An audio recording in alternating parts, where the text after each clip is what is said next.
eu vou tomar a liberdade aqui de fazer a primeira para essa nossa entrevista, direcionada aqui para o Vitor Gomes Vieira, né? Ele que é engenheiro ambiental e sanitarista, responsável pelo time de sustentabilidade e impacto da Vertal.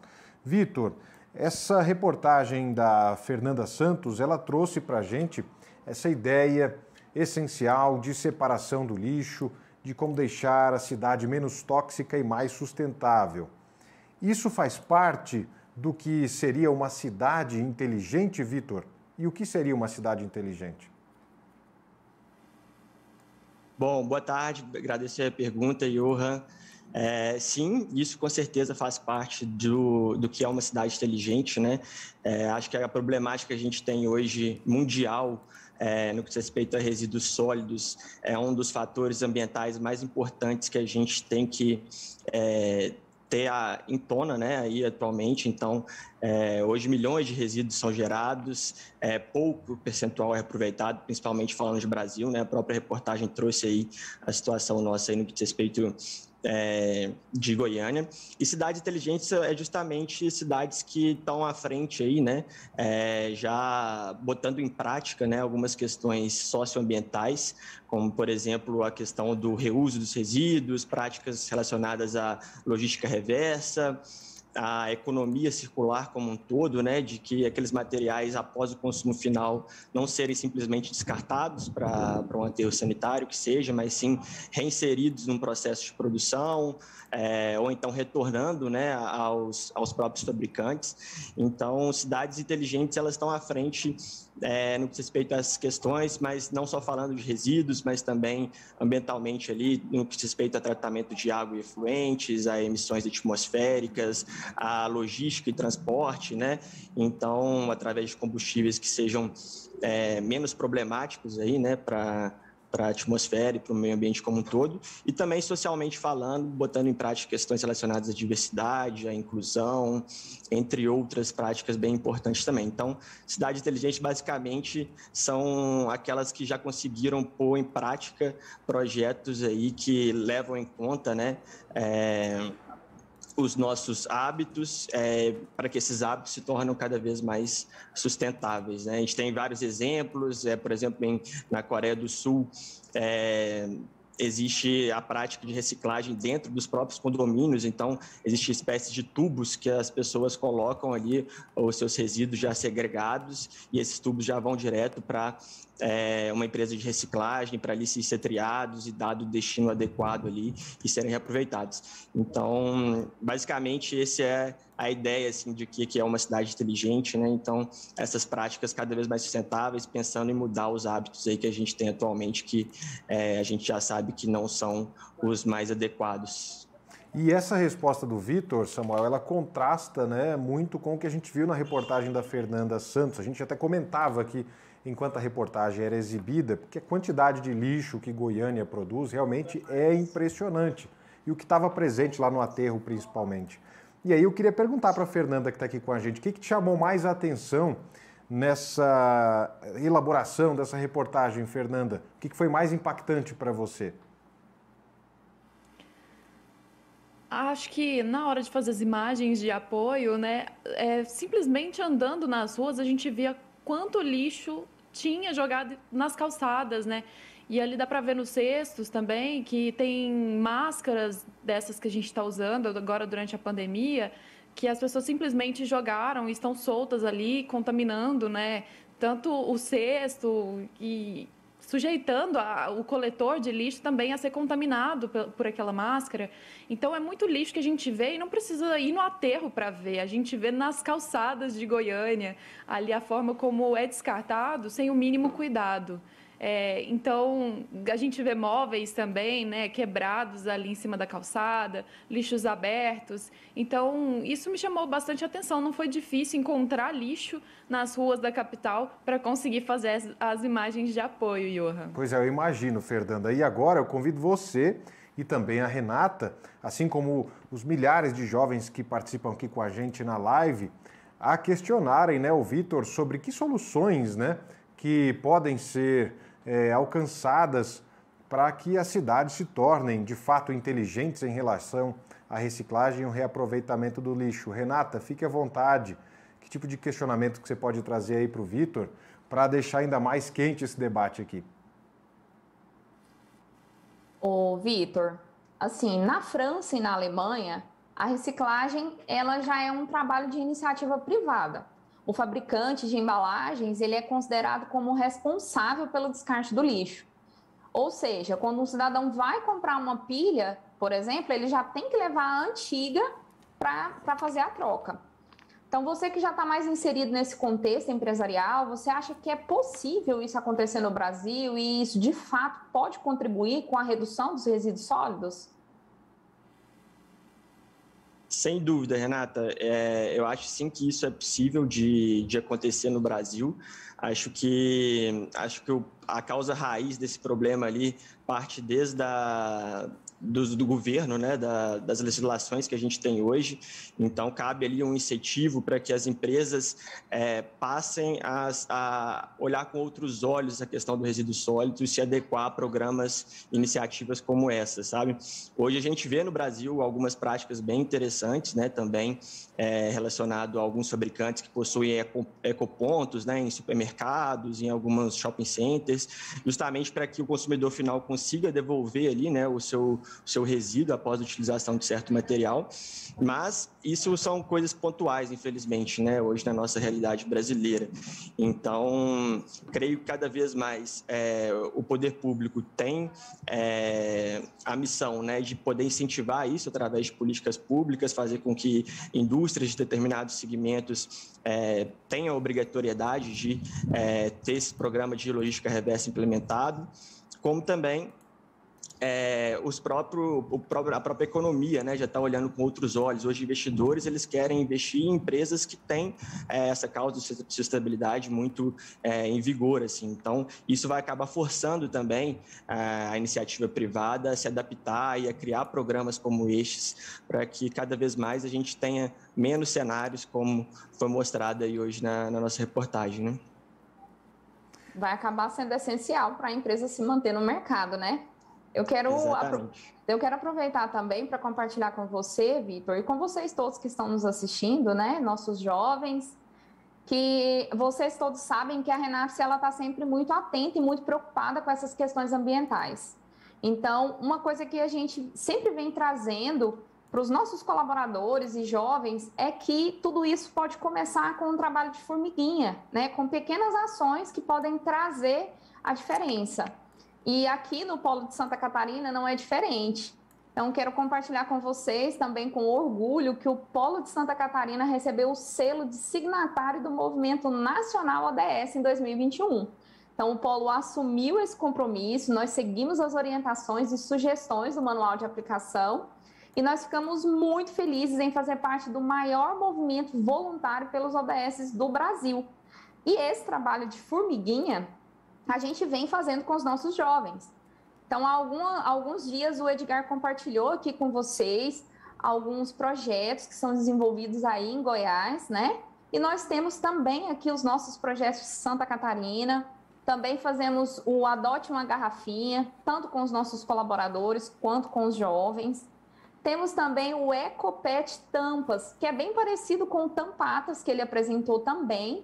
Nós recolhemos as tampinhas de garrafas, os nossos jovens fazem todo esse serviço também, com a família, com os amigos. Então, nós entregamos essas tampinhas para um parceiro, que é uma ONG, né? Eles vendem as tampinhas e o valor é destinado para a castração de cães e gatos em situação de vulnerabilidade, também minimizando os maus tratos. Também temos um projeto do sabão caseiro, que já realizamos com os nossos jovens, de coleta de óleo e fabricação de sabão, que foi suspenso devido à pandemia, mas a gente espera retornar agora que estamos retornando com as nossas atividades presenciais. E puxo também o gancho para dizer para vocês, jovens que estão nos assistindo, vocês estão na semana Meu Projeto de Transformação Individual, que é, pessoal, uma semana muito bacana, cheia de lives que ensinam a construção do PTI, que nada mais é do que um roteiro para que você saiba o que você quer ser, para que você saia de onde você está agora e vá para um lugar que você deseja chegar, realize os seus sonhos, os seus projetos. Então, eu quero deixar para vocês, jovem, uma reflexão. Esse é o momento. Então, aproveitem, coloque isso aí no PTI de vocês, pense no planeta que vocês desejam e coloque isso no PTI para vocês desenvolverem. Olha o que nós vimos na reportagem e são dados alarmantes. No Brasil, são produzidos aproximadamente 79 milhões de toneladas de resíduos sólidos por ano. E quando esses resíduos são misturados, apenas 1% deles podem ser reaproveitados. Quando ocorre a separação, isso pode chegar a 70%. Então, é um número que não dá para ignorar. Então, comece aí na sua casa, separando o seu lixo para a coleta seletiva pegar. Então, eu acredito muito, a Renata acredita muito que esse trabalho de formiguinha pode contribuir com o nosso planeta. Renata, e aí, o Nicolas Matos, que está com a gente na live, Johan Germano, ele falando aí sobre as garrafas que você, Renata, já comentava aqui. Ele comentou assim, ó, gente, por que ainda usamos garrafas plásticas? Garrafas de vidro não são melhores? E aí já direciono aqui outra pergunta para o Vitor, uma pergunta, além dessa feita aqui pelo Nicolas Matos, a gente tem aqui também a participação do Victor Rafael, com a situação do nosso Brasil em questão da reciclagem, pelos números da reportagem, né, Johan? A gente vê que precisa melhorar bastante.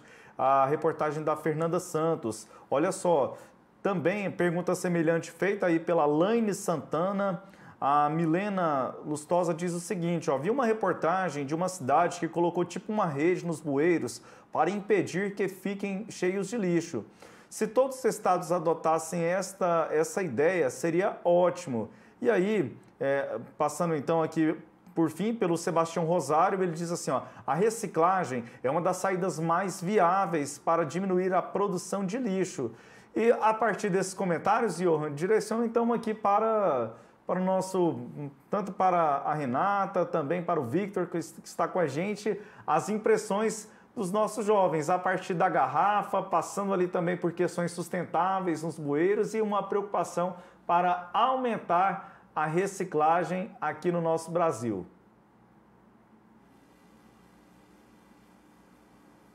Eu acredito que antes da gente pensar em reciclar, a gente tem que pensar em reduzir, né?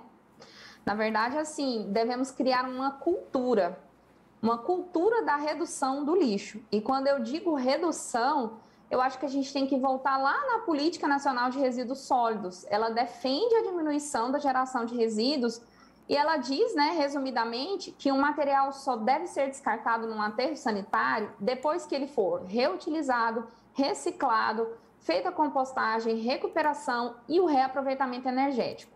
Ou se o material não se encaixar em nenhuma dessas etapas. E não é isso que acontece, como a gente viu aí na reportagem da Fernanda, né? Então, eu acredito que isso tudo está intimamente relacionado com a educação ambiental.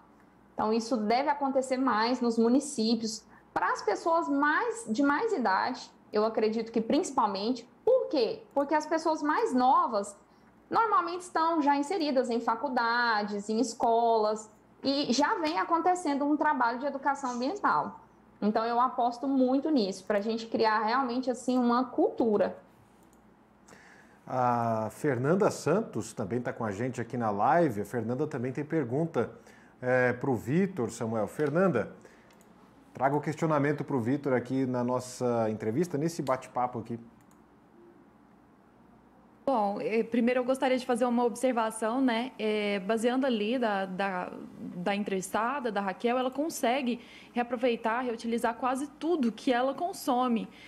Os alimentos se tornam compostagem, outros que têm raízes ou que têm sementes, ela transforma em mudas. Ela consegue reaproveitar até mesmo galhos que caem da árvore da casa dela e folhas secas. Ela reaproveita praticamente tudo. As bitucas de cigarro, como nós vimos, vira papel reciclado. Agora eu tenho uma dúvida em relação a pilhas, por exemplo, que possuem lítio, materiais que são extremamente contaminantes. Como que é feito o descarte desses materiais depois que a gente separa? Ou como descartar esses materiais, né? E como impedir, né, essa pilha de chegar lá no aterro, de contaminar o lençol freático, de contaminar a água que a gente toma? Consegue me ajudar nisso? Sim, Fernanda, muito legal a pergunta. Até o exemplo que você trouxe ali na reportagem, né, a questão dos hábitos de consumo, né? Então, acho que a gente tem que repensar, a Renata trouxe isso também, se a gente realmente precisa daquela roupa nova que a gente vai comprar, ou se a gente está comprando aquilo somente por satisfazer, né, um prazer ali momentâneo, se a gente precisa cozinhar aquele tanto de refeição que a gente vai comer ali no momento, né? Ou se não, aquilo ali tem algum excedente. E sobre esses resíduos perigosos aí que você falou, né? Existem sim práticas como eu falei, de logística reversa, né? Então, existem ecopontos. Claro que não são todos os fabricantes que possuem isso, né? Alguns deles já possuem, que são aqueles ecopontos em shopping centers, em locais públicos, onde o próprio consumidor pode após consumir, por exemplo, uma pilha, né, reservar aquilo ali e posteriormente descartar nesse local, que isso vai voltar para a cadeia, né, vai voltar para o início da cadeia, onde o fabricante lá irá reaproveitar esse resíduo dentro do próprio processo de produção. Mas também, além dessa questão, né, se os fabricantes não possuírem esse tipo de planejamento, de plano de logística reversa, existem também outras empresas que fazem esse tipo de reciclagem, né? Então, por exemplo, no caso da pilha, a gente não tem somente o lítio, né? Lítio é uma parte da composição ali, mas a gente tem também o plástico que vai em volta, a gente tem outros materiais ali dentro, onde parte deles a gente consegue reaproveitar de determinada maneira e outras a gente precisa de um outro tipo de descarte. Então, existem também empresas que realizam isso. Infelizmente, hoje, a nível Brasil, não são todas as cidades que têm esse tipo de empresa, né? Então, falta isso também, que prefeituras, governos estaduais incentivem também esse tipo de negócio, né, que além da geração de emprego, é um fator muito positivo também para o meio ambiente local. Mas tudo acho que parte dos hábitos de consumo, da gente minimizar a nossa geração e repensar sempre na hora da gente fazer um descarte, se existe alguma maneira ambientalmente mais adequada da gente estar realizando um determinado descarte desse. E tem mais participação, né, Samuel? Na nossa live, agora 1.600 pessoas acompanhando a entrevista aqui da série Repense. É isso mesmo. E aí, Victor, eu vou direcionar aqui algumas perguntas para você, feitas aqui pelos nossos jovens que estão conectados conosco. O Pedro Vinícius, ele diz o seguinte: como faço para reciclar se na minha cidade não tem coleta seletiva ou ecoponto verde? É uma pergunta semelhante, feita aqui a da Rebeca Vitória, também destacando isso. A Lari Silva também, ela fazendo assim: é necessário lavar as embalagens que vão para a coleta seletiva? Então, são algumas perguntas, Victor, no mesmo sentido aqui dos nossos jovens que estão conectados conosco no youtube.com/SagresTV, que direciono aqui para você neste instante. Legal, Samuel, ótimo. Infelizmente, isso não é uma realidade somente aí desse participante aí, né? Acho que vários municípios brasileiros realmente não têm, né, programas ali para poder realizar uma logística reversa, um ecoponto verde. Isso é um problema governamental, né, que a gente precisa tratar de outras maneiras, depende do poder público olhar com outros olhos para isso, incentivar esse tipo de prática, né, dentro dos municípios.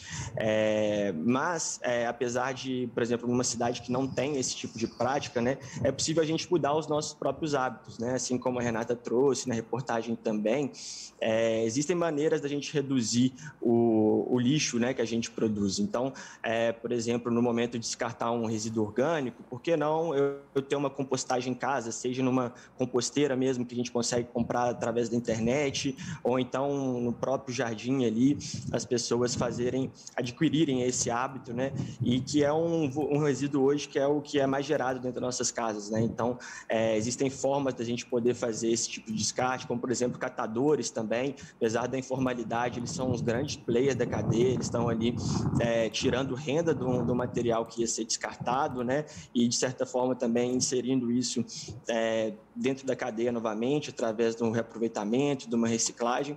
Então, eu acho que dentro de cenários, né, que a gente tem hoje no Brasil, em que a gente não tem esse incentivo público, né, acho que parte da gente essas ações. Então, a gente tem que repensar os nossos hábitos de consumo e também do de descarte.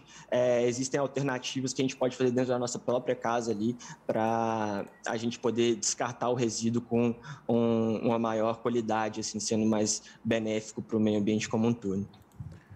Assim como a Renata, né, Vitor? A Renata é coordenadora do Polo Renapse de Santa Catarina, trouxe, né, o destaque de que o Polo Renapse foi reconhecido por essa mudança na atitude em relação ao que é descartado, assim como a reportagem da Fernanda Santos também trouxe esses exemplos de como um próprio pedaço daquela bituca de cigarro pode servir para fazer um tipo de papel artesanal, enfim.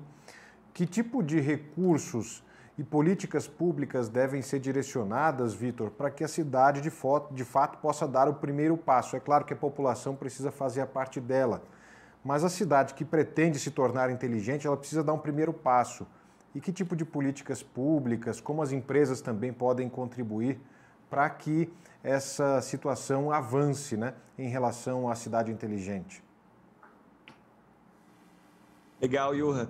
É um tipo de política que vem sendo até bastante implementado aqui, principalmente na região onde eu estou aqui de Minas Gerais, são os estabelecimentos de consórcio intermunicipais. Então, às vezes, pequenas cidades, né, municípios com poucos habitantes ali, se unem em prol de construir ali uma empresa de reciclagem, ou então um próprio aterro sanitário, ou então algum tipo de negócio que vai, de certa forma, reutilizar, né, ou dar um outro destino ali para um tipo de resíduo. Então, são municípios unindo ali suas forças, né, de forma que o gasto, né, para a implementação disso seja repartido entre todos, que torna de mais fácil a execução ali entre esses municípios e que, de uma certa forma, beneficia, né, a região como um todo. Então, acho que são práticas que já é um começo, né, de serem implementadas. Existem outras internacionais, né, que são usando tecnologias mais avançadas, né, como eu citei o exemplo, por exemplo, da Coreia do Sul, que demanda um pouquinho mais de recursos para que isso seja implementado, mas esse exemplo de consórcios intermunicipais ou até mesmo interestaduais para incentivo, né, de criação de empresas ou então de aterros, de outro tipo de negócio ali de reaproveitamento de resíduo, é algo já real e que tem funcionado bastante, já pelo menos em algumas localidades assim, a nível Brasil. Mais participações também na nossa live, lá no youtube.com/SagresTV. Quem está monitorando as participações é o Samuel Estraioto. Tem muita interação por aí, né, Samuel? É isso mesmo, e deixamos aqui o convite para quem nos acompanha. Olha só, dê aquela curtida, o seu like aí na nossa live, youtube.com/SagresTV. Para você que está com a gente em outras plataformas, continue nos acompanhando, recomendando este conteúdo aqui da Sagres nesta Arena Repense. Lembrando sempre, querido Johan Germano, a gente falou aqui no começo desta nossa transmissão aqui na Arena Repense, a gente traz aqui o destaque que este projeto da Arena Repense é uma parceria da Renapse com o apoio da Fundação Procerrado. Vamos aqui então com participações, mais participações. O Carlos Lima Ferlizardo, ele pergunta o seguinte, e aí direciono a pergunta, Vitor, sobre legislação. Ele pergunta em específico aqui se existe alguma lei que possa punir as pessoas que não descartam lixo correto. Há legislações aí Brasil afora a respeito disso. É interessante, Johan, que até na própria live os participantes aqui vão comentando. A Luciana Sotero, ela respondeu o Carlos Lima dizendo o seguinte: existem, geralmente são leis municipais.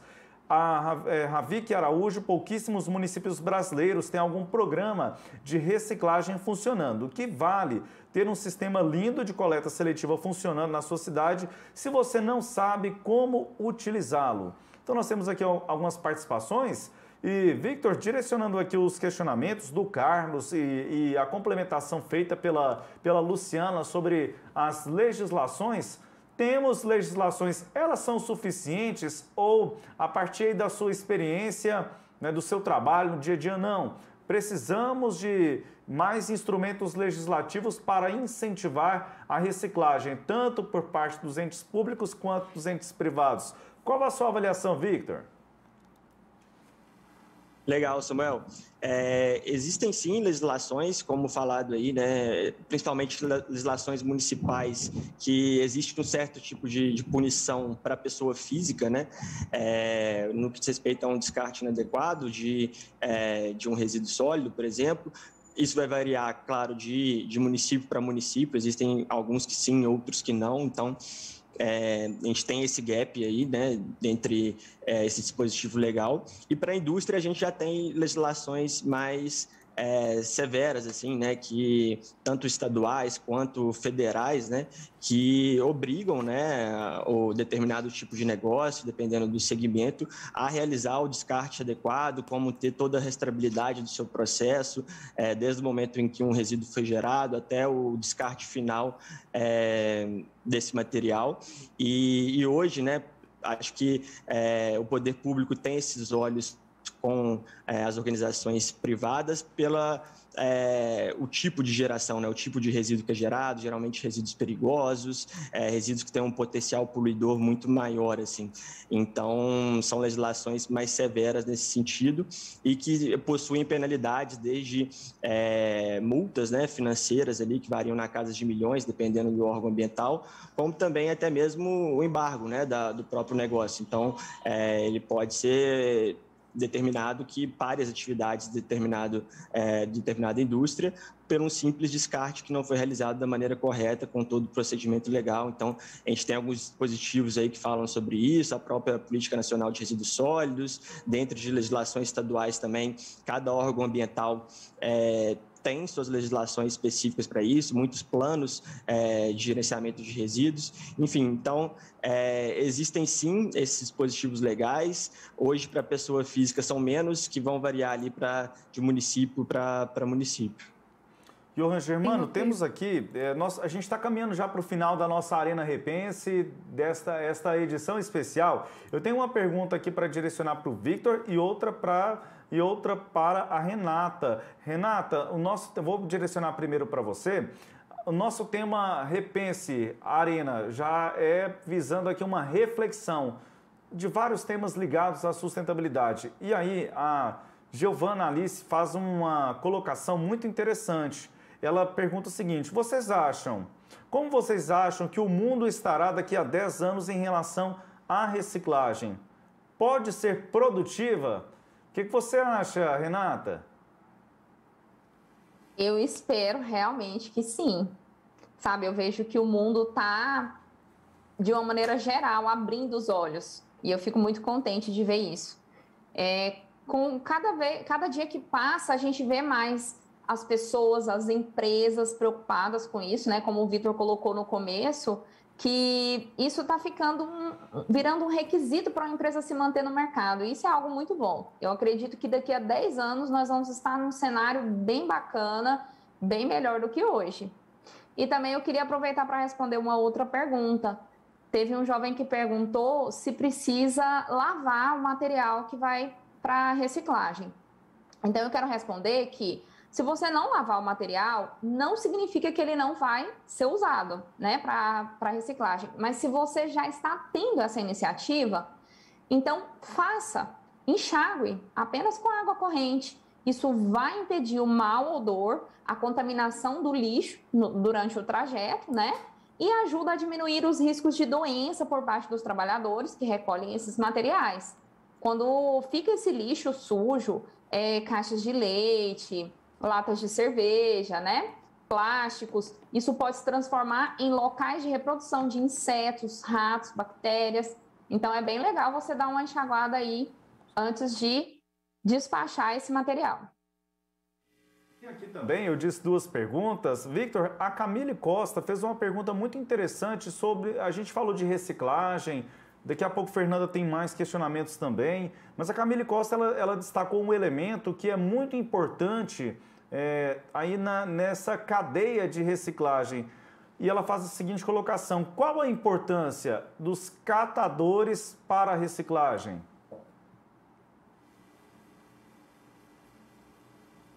Legal, Samuel. Bom, acho que eles são um dos principais players da cadeia, né? Até eles são de extrema importância porque eles fazem aquele trabalho de formiguinha, né? Então, aonde, por exemplo, uma empresa não chega, um catador chega, então ele vai estar lá para poder reciclar determinado material.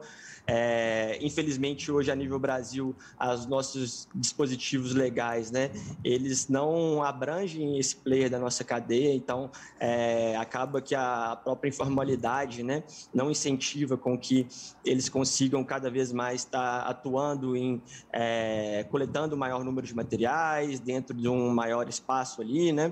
Então, eles são de extrema importância porque são os players que, de fato, pegam aquele resíduo que iriam para um destino não nobre, né, um aterro sanitário e que tem um potencial ali de reciclagem, eles dão um destino adequado para aquilo, sem contar do aspecto social, né, que a partir desse trabalho que eles realizam, eles também conseguem extrair ali sua renda, se manter, né, então tem uma grande importância também socialmente essa atuação dos catadores hoje, mas infelizmente, como eu falei, o poder público e a sociedade no geral não dão o devido valor que esses players têm e que realmente é um trabalho muito, muito nobre assim, e que tem que ser muito respeitado atualmente.